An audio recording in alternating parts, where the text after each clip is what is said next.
नमस्कार, news 9 UP में आपका स्वागत है। आजमगढ़ बारिश से शहर के प्रभावित इलाकों का प्रोफेसर प्रभुनाथ सिंह मयंक ने किया निरीक्षण।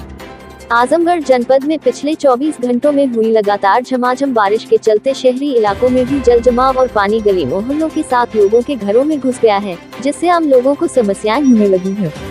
वही ज्योतिष विद्या के धनी प्रोफेसर प्रभुनाथ सिंह मयंक द्वारा आज बारिश के चलते प्रभावित शहरी इलाकों का निरीक्षण किया गया।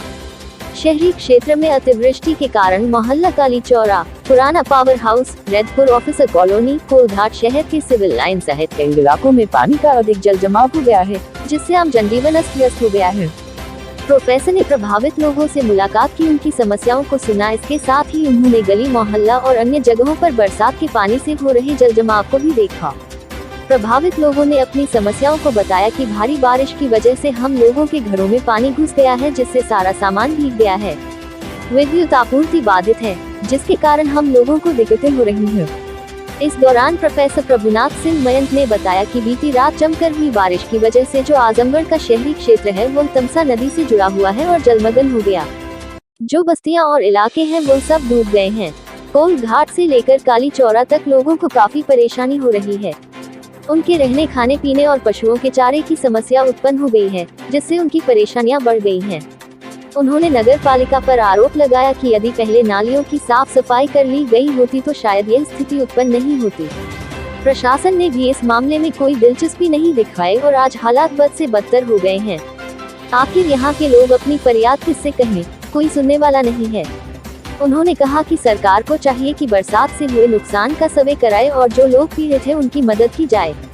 इसके साथ ही खाने पीने और मोहल्लों में साफ सफाई के साथ अन्य सुविधाओं पर भी ध्यान दिया जाए। आगे भविष्य में इस तरह बरसात में लोगों को समस्या पैदा न हो, इसके लिए स्थायी हल भी निकाला जाए। उन्होंने कहा कि जो पानी गली मोहल्लों में लगे हुए हैं उससे इंजन पंपिंग सेट या मोटर द्वारा निकाला जाए, ताकि आम जनमानस राहत की सांस ले सके। Bureau report, Azamgarh. आपका परिचय?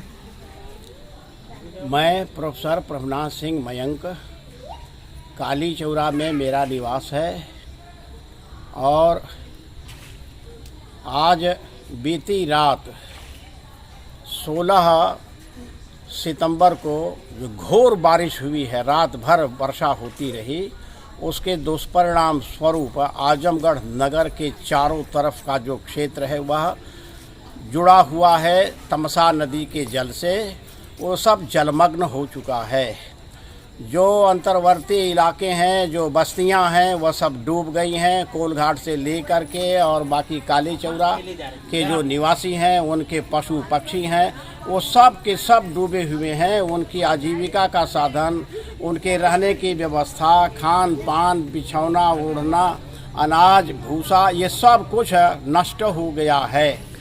अब यह जो स्थिति आई उसमें सबसे बड़ी कठिनाई थी नगर पालिका परिषद आजमगढ़ की जो चेयरमैन है शीला श्रीवास्तव, उसने समय समय पर जो करोड़ों का लाट आया विकास के लिए, योजनाओं के लिए, वह सब पैसा वह और उसके जो लोग थे वह खाते चले गए।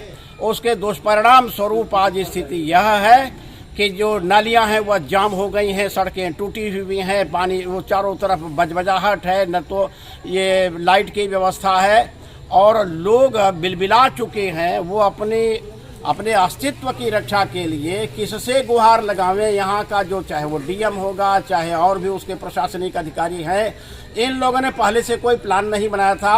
वर्षा ऋतु के समय सितंबर में आमतौर पर बाढ़ आती है आजमगढ़ के अंदर। उधर से जो पानी बरस करके आया है तमसा नदी के माध्यम से, उस सितंबर में ही आम तौर पर बाढ़ आती रही है। ये जो काली चौरा के जो पोखरे का तटबंध था वह टूट चुका है और तमसा नदी के जल से ले करके और जो आबादी का इलाका है वह पूरा एकीकृत हो गया है। और इस प्रकार से व्यवस्था करनी चाहिए। ये जो मंत्री संतरी हैं, जो इनके कार्यक्रम लगते हैं, वो सब कैंसिल करके केवल एकमेव बाढ़ से बचाने के लिए कहीं पर भोजन की व्यवस्था, कहीं पर प्रकाश की व्यवस्था, उनके रहने की व्यवस्था, उनके पशुओं के चारे की व्यवस्था, ये सब पहली बार वरीयता का विषय है। यदि ये नहीं करते हैं और जलपंप लगा करके ये तटबंध के किनारे किनारे वे आबादी का पानी बाहर उलीच करके फेंके। यद्यपि 10 दिनों तक यह बारिश होती रहेगी। जैसा कि आप द्वारा इस काली चौरा और ये पावर हाउस का निरीक्षण किया गया और भविष्य में भी आप भविष्यवाणी करते रहते हैं, तो इस संदर्भ में क्या होगा? बारिश कब तक 10 होगी? दिनों तक ग्रह योग इस प्रकार के हैं कि यह बारिश होती रहेगी और ये इनको जगह जगह पर अपने पंप सेट लगा करके पानी बस्ती का बाहर उलीच करके फेंकने की आवश्यकता है। और इससे भी भयावह स्थिति उन इलाकों के हैं जो निचले भूभाग में निवास कर रहे हैं, जो बड़ी नदी से जुड़े हुए हैं, चाहे वो घाघरा होगी, सूखी सरजू होगी या और भी नदियां होगी। उन सभी जगहों पर जल का भराव इतना हो गया कि पर जो किसान था जिसने अपना सब कुछ लगा रखा था खेती बाड़ी के लिए, वह सब बर्बाद हो गया। तो इसलिए गवर्नमेंट को चाहिए कि इसका एक सर्वेक्षण, सरकारी सर्वेक्षण करा करके टीम भेज करके जितनी व्यवस्था हो सकती है किसान के लिए, नागरिकों के लिए, श्रमिकों के लिए, आबादी में रहने वाले सभी लोगों के लिए वो व्यवस्था इनको अविलंब करनी चाहिए। क्योंकि इसकी चिंता ये जिला प्रशासन ने इसके पहले की नहीं और इसी का यह दुष्परिणाम है, इसका यह नतीजा है कि इस प्रकार से यह जो विभीषिका है वह विध्वंस लीला करती जा रही है।